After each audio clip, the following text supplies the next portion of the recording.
Olá, pessoal de Portugal, pessoal da Espanha. Meu nome é Carmen Zita. Não é Carmencita, não é o diminutivo de Carmen. A Zita era minha abuela. Então, meu nome é Carmen Zita. Eu vou falar na minha língua nativa aqui do Brasil. Eu sou nutricionista há 31 anos e atendo no meu consultório e também via online, tá bem? Eu fui convidada pela Shirley e pelo Pedro a falar sobre hidratação. É um assunto muito importante e muitas vezes esquecido, né?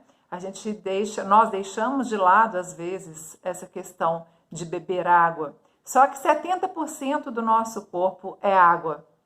Só o cérebro já é 75%. O tecido menos hidratado é o tecido adiposo, tá? De qualquer forma, nós precisamos de água para todas as funções metabólicas. Então, tanto para eliminação de resíduos, para termorregulação, né, regulação da temperatura, como que isso se processa? O sangue periférico, ele faz com que você elimine o líquido para que ele evapore. E assim, você tem a eliminação e a evaporação, né, e troca de calor com o meio ambiente, e aí você tem como se estivesse refrescando aquele sangue da periferia. No entanto, o próprio processo de termorregulação vai se tornando deficiente à medida que você se desidrata. E não é só suando que a gente perde água. A gente perde água na urina, nas fezes e pela pele também por um outro processo chamado perspiração. A gente praticamente evapora, tá? Então, mesmo que você não perceba que está suando, você está perdendo água. Então, é fundamental essa reposição de água. E muitas vezes nós nos esquecemos.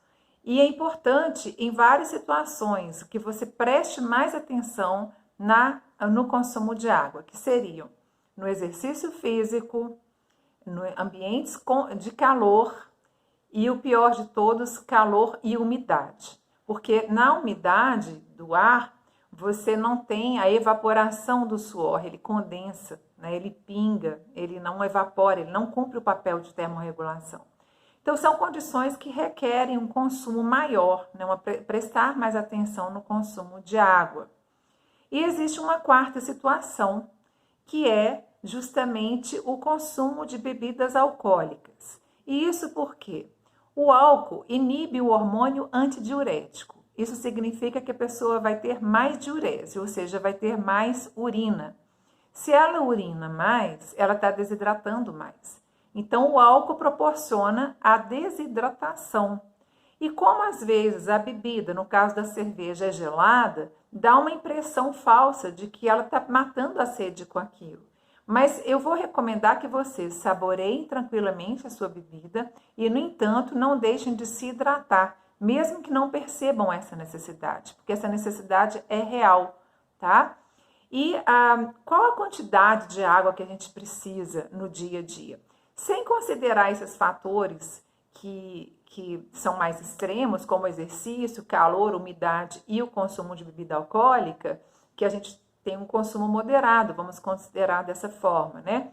Então, sem considerar isso, nós precisaríamos de cerca de 1 ml de água por quilocaloria.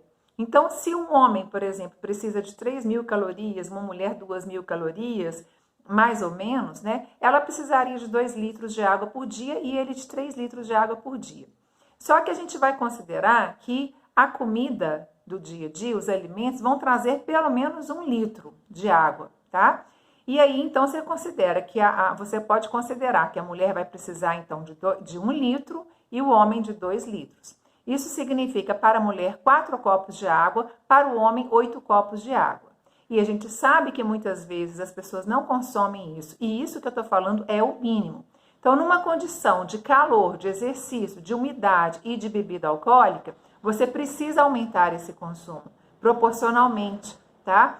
Então, como a água é fundamental para todos os processos metabólicos e para a eliminação de metabólitos, ou seja, os resíduos do seu metabolismo, fique sempre atento. E quanto mais pura a água, melhor. Porque se você está sempre trocando água por sucos, por refrigerantes, você está sempre trazendo outros metabólitos, né? Então, por exemplo, mais açúcar, mais sódio e seja lá o que for. Então, é importante que seja água pura, né? Quando a gente fala de hidratação, é mais água pura.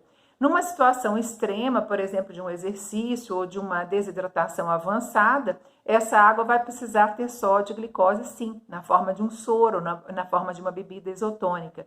Mas a maior parte do tempo a gente tem que se preocupar com o consumo de água. Então, meu conselho para quem gosta de apreciar uma bebida alcoólica é estar sempre bem hidratado, tanto antes quanto durante, né? Não esquecer de alternar a bebida com a água e quanto depois.